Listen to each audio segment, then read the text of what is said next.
మాచర్లలో ఘనంగా వైఎస్ఆర్ 77వ జయంతి వేడుకలు వైఎస్ విగ్రహానికి నివాళులర్పించిన మాజీ ఎమ్మెల్యే పిన్నెల్లి రామకృష్ణారెడ్డి.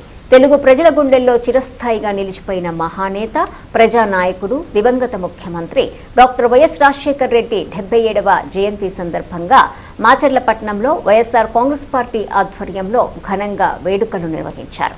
వైఎస్ఆర్ కాంగ్రెస్ పార్టీ పల్నాడు జిల్లా అధ్యక్షుడు మాచర్ల మాజీ ఎమ్మెల్యే పిన్నెల్లి రామకృష్ణారెడ్డి ఆధ్వర్యంలో కార్యక్రమం జరిగింది. పార్టీ కార్యాలయం నుంచి భారీ ర్యాలీగా కార్యకర్తలు బస్టాండ్ సెంటర్కు చేరుకున్నారు. బస్టాండ్ సెంటర్లోని డాక్టర్ వైఎస్ రాజశేఖర రెడ్డి విగ్రహానికి పూలమాలలు వేసి ఘన నివాళులర్పించారు. అనంతరం కార్యకర్తలు ఏర్పాటు చేసిన భారీ కేక్ను కట్ చేసి పులిహోర పంపిణీ కార్యక్రమం నిర్వహించారు.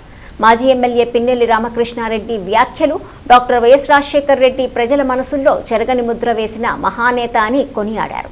రాష్ట్రంలోని కూటమి ప్రభుత్వం కక్ష సాధింపు రాజకీయాలకు పాల్పడుతోందని ఆరోపించారు. ముఖ్యమంత్రి చంద్రబాబు నాయుడు ప్రజలు గుర్తుంచుకునేలా అమలు చేసిన ఒక్క సంక్షేమ పథకాన్ని చెప్పే ధైర్యం ఉందా అని ప్రశ్నించారు. ఎన్నికల సమయంలో ఇచ్చిన హామీల్లో ఏ ఒక్కటి కూడా పూర్తిగా అమలు చేయలేదని విమర్శించారు. ప్రశ్నించే వారిపై అక్రమ కేసులు నమోదు చేస్తూ రెడ్ బుక్ రాజ్యాంగం అమలు చేస్తున్నారని ఆరోపించారు. ఎన్ని అక్రమ కేసులు పెట్టినా వైఎస్ జగన్మోహన్ రెడ్డి సారథ్యంలో ప్రజల పక్షాన పోరాటం కొనసాగిస్తామని స్పష్టం చేశారు. ఎన్నికల హామీలు అమలు చేసే వరకు ప్రజా సమస్యలపై నిరంతరం పోరాడతామని, కేసులకు భయపడబోమని తెలిపారు. మహానేత స్వర్గీయ రాజశేఖర రెడ్డి గారి 77వ జయంతి కార్యక్రమాల్ని రాష్ట్ర వ్యాప్తంగా చాలా ఉత్సాహంగా కూడా ఈరోజు జరుపుకుంటా ఉన్నాం. ముఖ్యంగా పల్నాడు జిల్లాలో మాచర్ల నియోజకవర్గంలో చాలా ప్రతిష్టాత్మకంగా కూడా ఈ కార్యక్రమాన్ని జరుపుకోవడం జరుగుతూ ఉంది. రాజశేఖర రెడ్డి గారు అంటేనే దేశం యావత్తు సంక్షేమ కార్యక్రమాలకి, ముఖ్యంగా ఎస్సీ, ఎస్టీ, బీసీ, మైనారిటీ, రైతు పక్షపాతి అని కూడా చెప్తారు. ఎందుకంటే ఈ దేశంలో గుర్తొస్తారు. ఫీజు రియంబర్స్మెంట్ అంటే రాజశేఖర రెడ్డి గారు గుర్తొస్తారు.